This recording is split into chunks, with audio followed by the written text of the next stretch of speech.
দুইটা বিষয়ে আলোচনা হয়েছে।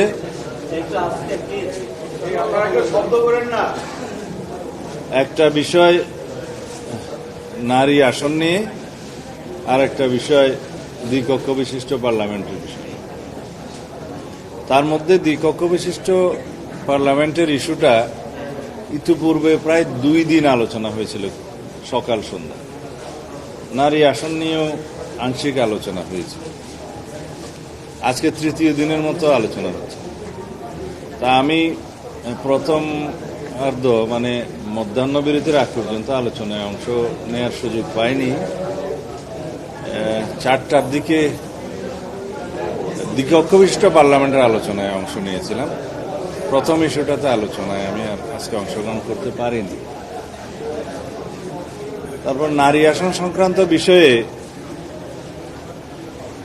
আমাদের দলের অবস্থান, বক্তব্য আপনারা আগে থেকেই জানেন। আমি শুধু একটু ভূমিকা দেব আজকে, যে বাংলাদেশে নারীদের ক্ষমতায়ন এবং অগ্রগতির জন্য বাংলাদেশ জাতীয়তাবাদী দলের সূচনা পর্ব থেকেই এই বিষয়ে আমরা অনেক ভূমিকা রেখেছি। আমাদের দলের প্রতিষ্ঠাতা শহীদ রাষ্ট্রপতি জিয়াউর রহমান, তিনি রাষ্ট্র পরিচালনার দায়িত্ব থাকাকালীন নারী ও শিশু বিষয়ক মন্ত্রণালয় সৃজন করেছিলেন এবং নারীদের জন্য রাষ্ট্রের এবং সরকার পরিচালনার বিভিন্ন বিষয়ে তাদের অংশগ্রহণ নিশ্চিত করেছিলেন।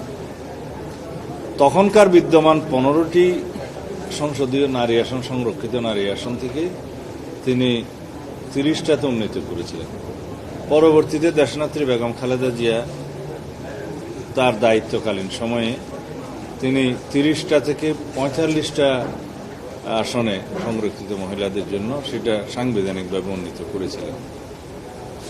এখন বিদ্যমান 50টি আসন আছে। এই নারী আসনকে আমরা তার দ্বিগুণে, মানে 50 থেকে 100তে উন্নীত করার জন্য আমাদের দলের পক্ষ থেকে, বিএনপির পক্ষ থেকে প্রস্তাব করা হয়েছে।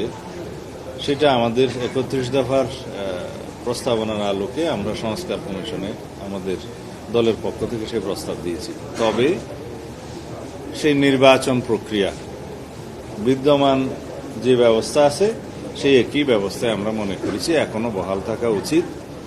কেননা সরাসরি নারী আসনে নির্বাচনের ক্ষেত্রে এবং আরও কনস্টিটিউয়েন্সিস ডিলিমিট করে, আরও 100 কনস্টিটিউয়েন্সি যদি ডিলিমিট করা হয় তাহলে 300+400 করে এখানে বিভিন্ন পদ্ধতির যে নির্বাচন প্রক্রিয়ার প্রস্তাব সংস্কার কমিশনগুলোর পক্ষ থেকে দেয়া হয়েছে, সংবিধান সংস্কার কমিশন এবং নির্বাচনী ব্যবস্থা সংস্কার কমিশনের পক্ষ থেকে দেয়া হয়েছে। সেখানে কিছু কিছু প্রস্তাব আছে যেগুলো আসলে বাস্তবায়ন করা অত্যন্ত দুরূহ। একটা রোটেশন পদ্ধতির কথা আপনারা শুনেছেন, যে বাই রোটেশন প্রত্যেকটা নির্বাচনে, মানে এলাকার 1টা 2টা 3টা এক নির্বাচনে 1, দ্বিতীয় নির্বাচনে 2 নম্বর আসন, তৃতীয় নির্বাচনে 3 নম্বর আসন, এইভাবে করা হয়েছে। সেটা বাস্তবায়নক নয়। এখন অবশ্য কমিশন সেই জায়গা থেকে সরে এসছে, সেই প্রস্তাবের মধ্যে নেই।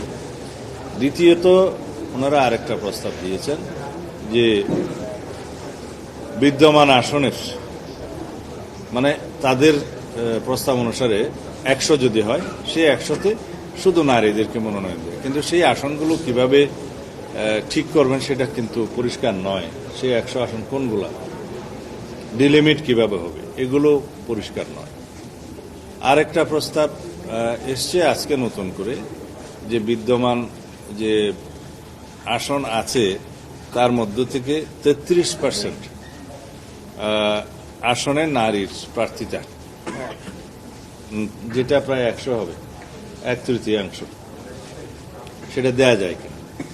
তা আমরা যেখানে এখনো পর্যন্ত আরপিওর বিধান মতে রাজনৈতিক দলসমূহ প্রত্যেকটা কমিটিতে 33% নারী সদস্য রাখা, সেটা নিশ্চিত করতে পারি নাই। প্রত্যেকটা রাজনৈতিক দল চিঠি দিয়ে সেই সময়টা বৃদ্ধি করার জন্য নির্বাচন কমিশনে বারবার অনুরোধ করে। কারণ আমাদের সামাজিক বাস্তবতা, আমাদের রাজনৈতিক বাস্তবতা এবং আমাদের সংখ্যাগরিষ্ঠ মানুষের ধর্মীয় রীতিনীতি এবং কালচার এটা আমাদের মাথায় রাখতে হবে, যাতে করে আমাদেরকে বুঝতে সুবিধা হয় যে এই অবস্থা বাংলাদেশে বাস্তবতায় কতটা সম্ভব। আমরা আমাদের দেশে অধিকাংশ মানুষ, নারীদের মধ্যে যারা পর্দানশীল, তারা সরাসরি রাজনীতিতে আসতে চান না, বা ধর্মীয় কালচারের কারণে সরাসরি নারীদের অংশগ্রহণ অনেকটা দুষ্কর। সেই জায়গায় আমরা ক্রমান্বয়ে আগাতে চাই যে রাজনীতিতে নারীদের অংশগ্রহণ বা সরাসরি আমাদের কমিটিগুলো তৃণমূল থেকে কেন্দ্র পর্যন্ত একটা সময়ে এসে আমরা হয়তো দেখব যে সেটাতে 30% হয়েছে বা তারও বেশি হবে, কিন্তু ওভারনাইট সেখানে জাম্প করা এখন সম্ভব হচ্ছে না। সেই বিবেচনায় আমরা মনে করি বর্তমানে বিদ্যমান যে পদ্ধতি আছে সেটা সংরক্ষিত আসন আমরা 50 থেকে 100 করেছি এবং বিদ্যমান পদ্ধতিতেই তারা নির্বাচিত হোক।